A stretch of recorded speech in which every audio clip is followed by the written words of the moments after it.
2024 Assam trip গড় বনালে কিমান টকা খৰচ আহে এইটো ভিডিঅ' চালে আপোনালোকে ধুনীয়াকৈ বুজি পাব। হেল্ল' দোস্ত, নমস্কাৰ, আসসালামু আলাইকুম। আজি ভিডিঅ'টো ইণ্টাৰেষ্ট হ'বলৈ গৈ আছে কিয়নো গড়টো হ'ল মোৰ খুৰাৰ। এইটো গড় বনাওঁতে কিমান টকা খৰচ আহে বা কিমান কেইটা ইটা গৈছে, কেইটা চিমেণ্ট গৈছে, কিমান চিমেণ্ট বালি গিটি গৈছে আৰু কেইকুইণ্টেল ৰড গৈছে, আমি গোটেইখিনি ডিটেইলছ সহকাৰে আপোনালোকক ভিডিঅ'ত দেখাই দিম। একেবাৰে কম খৰচত আপোনালোকে কেনেকৈ গড় বনাব পাৰে এইটো ভিডিঅ' চালে আপোনালোকে ধুনীয়াকৈ এটা গড় বনাব পাৰিব বা গড় বনোৱাৰ আইডিয়াটো আপোনালোকে পাই যাব যে আসাম টাইপ গড় বনালে কিমান টকা খৰচ আহে। 2024 এটা আসাম টাইপ গড় বনালে কিমান টকা খৰচ আহিব আপোনালোকে গোটেই ডিটেইলছটো এইটো ভিডিঅ' চালে আপুনি পাই যাব। বলক ভিডিঅ'টো আৰম্ভ কৰোঁ। এইটো হ'ল আমাৰ ফ্ৰণ্ট ছাইড, এইফালে হ'ল 28 ফুট, লম্বাটো হ'ল আমাৰ 28 ফুট, এইফালে বহলটো হ'ল 28 ফুট। ইয়াত সন্মুখত এটা আমাৰ বক্স হ'ব, ইয়াত এটা বক্স হ'ব, চাৰিওপিনে আমাৰ গ্ৰিল লগোৱা হ'ব। সেইটো এতিয়ালৈকে বনোৱা হোৱা নাই, পিছত বনালে আমি আৰু এটা ভিডিঅ' বনাম। খিৰিকী ডিজাইনকেইটা চাওক, দৰজাৰ ওপৰত আমাৰ বিল্ডেশ্যন দি দিছে, খিৰিকীৰ ওপৰত আমাৰ বিল্ডেশ্যন সহ দুটা খিৰিকী লগোৱা আছে সন্মুখত, দুটা খিৰিকী এটা দৰজা আছে।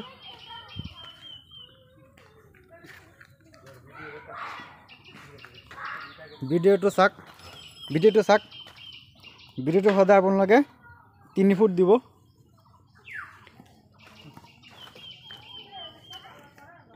আমাৰ 2.5 ফুট গাঁথনি আছে আৰু 1 ফুট আমাৰ বিম আছে।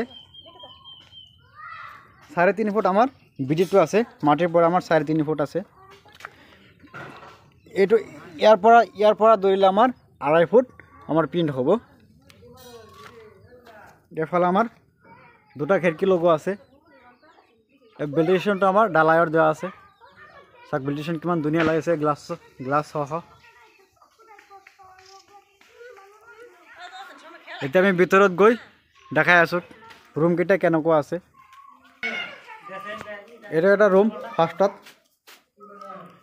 14 ফুট ৰুমকেইটা আমাৰ, 4টা ৰুমৰ ঘৰ। ৰুমকেইটা চাওক কিমান ডাঙৰ।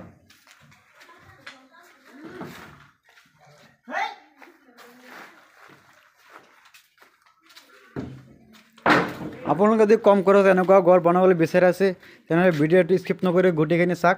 আমি লাষ্টত কিমান খৰচ হ'ল, কেইহাজাৰ ইটা গ'ল, কিমান গিটি গ'ল, কিমান বালি গ'ল, গোটেইখিনি কম। আৰু ইয়াৰ 4টা ঘৰ বনাওঁতে কিমান টকা খৰচ হ'ল, 4টা ৰুম বনাওঁতে কিমান টকা খৰচ হ'ল, আমি গোটেইখিনি আপোনালোক দেখাই দিম বা বুজাই দিম। সেইকেইটা চাওক কিমান ধুনীয়া লাগিছে।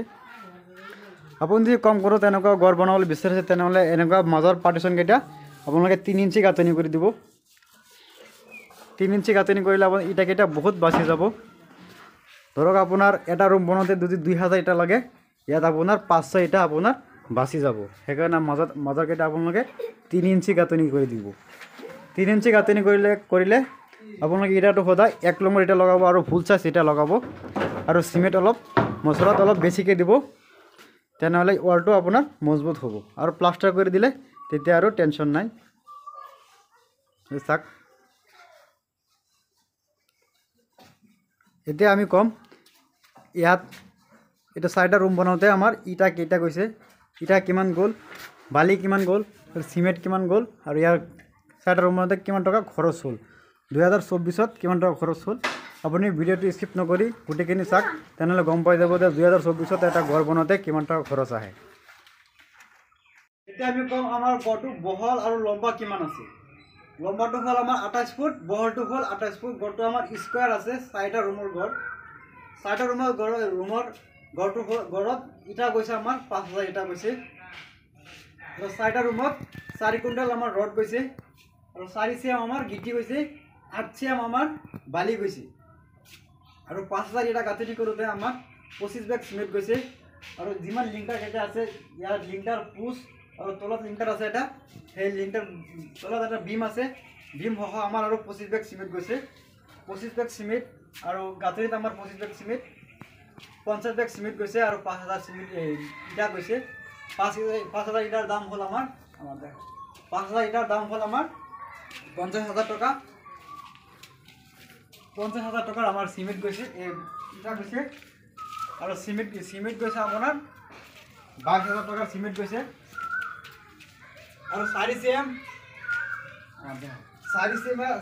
আমার গিটির দাম হল আপনার 8,000 টাকা 2,000 টাকা সিএম আর বালির দাম হল 1,000 টাকা 8,000 টাকার আমার বালি গৈছে আর এবার চৌকাট আর এগুলো খিড়কিটা আমার সব কাঠ সাট মিস্ত্রি আপনার 40,000 টাকা কাঠ এগুলা খিড়কি আর দরজার 40,000 টাকা গৈছে ভিডিওটো ভাল লাগিলে চ্যানেলটা সাবস্ক্রাইব করে দিব আর বেল আইকন বজাই দিব আর কমেন্ট করে মোক জনাব যে ঘৰটো কেনেকুৱা হ'ল আৰু 2024 আপোনালোকে গম পাইছে এটা ঘৰ বনাওঁতে কিমান টকা খৰচ আহিব এইটো 4টা ৰুমৰ ঘৰ আমাৰ এটা আমাৰ খৰচ হ'ল 2024 বনাই এনেকুৱা খৰচ আহিব 4টা ৰুম বনালে 50,000 টাকাৰ সিমেন্ট আৰু গিটি হল আপোনাৰ 8,000 টাকা আৰু বালি হল 8,000 টাকা আধা আমাৰ 16,000 টাকা 50 আৰু 16 60,000 আৰু সিমেন্ট আছে আপোনাৰ 25,000 25 50 60 70 1.5 লাখ টাকা আমাৰ 4টা ৰুমত গাঁথনি কৰাতে গৈছে 1.5 লাখ টাকাত আমাৰ 4টা ৰুম ধুনীয়াকৈ হৈ গৈছে আৰু মিস্ত্ৰি খৰচটো বাদ দি 4টা ৰুম আমাৰ এটা হল ইটা বালি গিটি সিমেন্ট ৰড তখন 1.5 লাখ টাকা আমাৰ 4টা ৰুমত খৰচ 2024 ভিডিওটো ভাল লাগিলে এটা লাইক কৰি দিব আৰু কমেন্ট কৰি মোক জনাব যে কোনটো বিষয়ত আমাৰ ঘৰৰ বিষয়ে ভিডিও আপলোড কৰিব লাগে কমেন্ট কৰি দিব আপোনাৰ কমেন্ট পঢ়ি আপোনাৰ মতামত লৈ আমি ভিডিও আপলোড কৰি দিম ভিডিওটো চোৱাৰ কাৰণে থ্যাংক ইউ